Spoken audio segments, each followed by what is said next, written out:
This is Jarrod Horak for the RunawayHorse.com. Welcome to my latest Breeders' Cup 2021 preview video.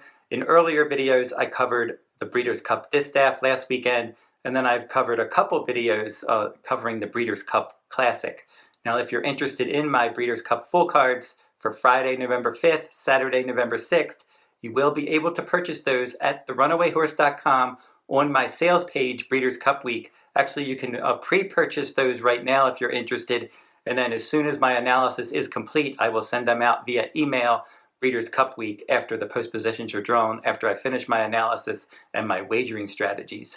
And if you're interested in more free selections, I have a daily best bets blog at horseracingnation.com. Then I also post free stakes selections from California on my California page at therunawayhorse.com. Then my handicapping partner, Dr. Atlas, he covers New York stakes races, free selections on the New York page.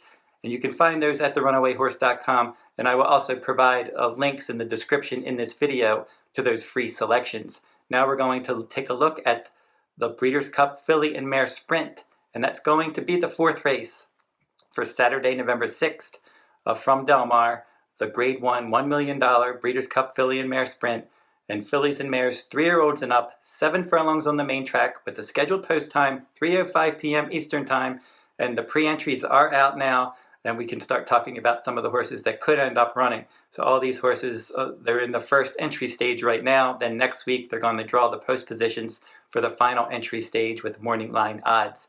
But Bella Sophia will be the first one we're going to talk about for trainer Rudy Rodriguez. And she is going to ship in from New York, and she's 4 for 5 lifetime. Her lone career loss, she finished second in the Jersey Girl Stakes at Belmont Park in her second career start.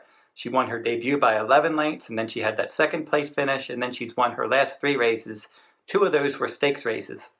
The Grade 1 Test Stakes at Saratoga at 7 furlongs. She tracked from second, she took over, she won by more than 4 lengths. And then last time out in the Grade 2 Gallant Bloom at Belmont Park at 6.5 furlongs against 3 rivals. And that was a 3-year-old and up race, and she went right to the front from the inside post, and she dominated, winning by more than 3 lengths. Now, she's probably not going to dominate the pace scenario here because you have Gamine, you're going to be probably your strong morning line favorite and then strong post time favorite as well. She's going to be all over the pace, so Bella Sophia won't get loose here in her toughest career test. CC is the next one we'll talk about for trainer Michael McCarthy. She's 7 for 15 lifetime, multiple graded stakes winner. She's earned $1.233 million in her career. She won the Grade 1 Apple Blossom in 2020. At Oaklawn Park at 1 mile and a 16th. And then this year she's won a couple of stakes races. She won the Grade 2 Princess Rooney at Gulfstream Park at 7 furlongs in July. And then last time at Santa Anita Park, she won a Grade 3 race at 6.5 furlongs, 4 rivals there, and she dominated, stalking the pace and winning by more than 5 lengths. She's got the class to win a race like this. She's got that good stalking speed. And if a speed duel develops, she could be in the right spot. And she's one of the horses that has a shot to win this race. Edgeway is one for trainer John Sadler that could end up impacting the pace.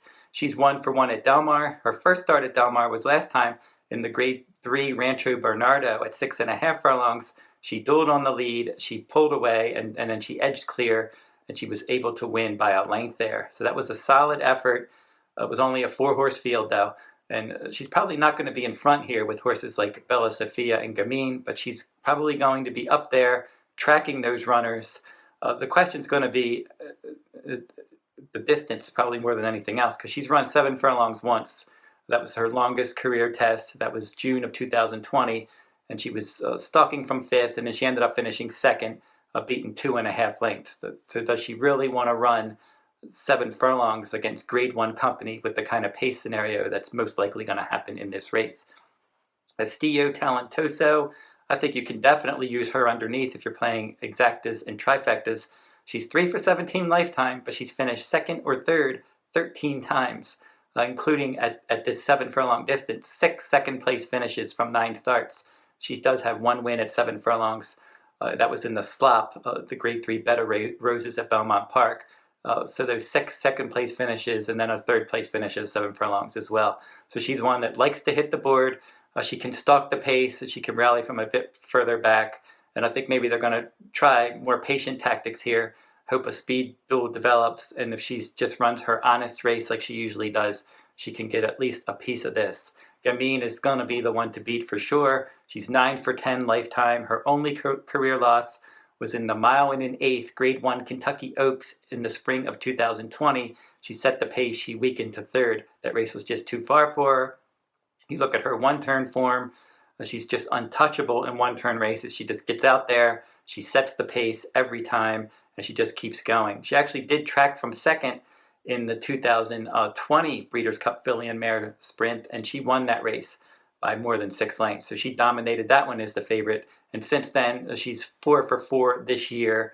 She won the Grade 1 Ballerina last time out pretty easily. Was able to get out there and control the pace from the inside post. She's 4 for 4 at 7 furlongs, a defending champion in this race. Certainly the one to beat. Surprising that she is based on the East on the West Coast, but she's never run at Del Mar, so this will be her first Del Mar start. But you know she's going to be all over the pace at very low odds. She's not going to offer a lot of value, but she could easily repeat in this race. Proud Emma is the next one for trainer Peter Miller, and she does like Del Mar. 4 starts with 2 wins in 2 seconds. She's 1 for 3 at this 7 furlong distance. The Breeders' Cup Filly and Mare Sprint will be her 3rd start after a layoff. She was a well-beaten 4th behind CC last time out in the Chillingsworth at Santa Anita Park. And then the Rancho Bernardo before that, Edgeway beat her by a length. So she's one that can rally from off the pace, and she's going to hope, another one that's going to hope for a speed duel in this race.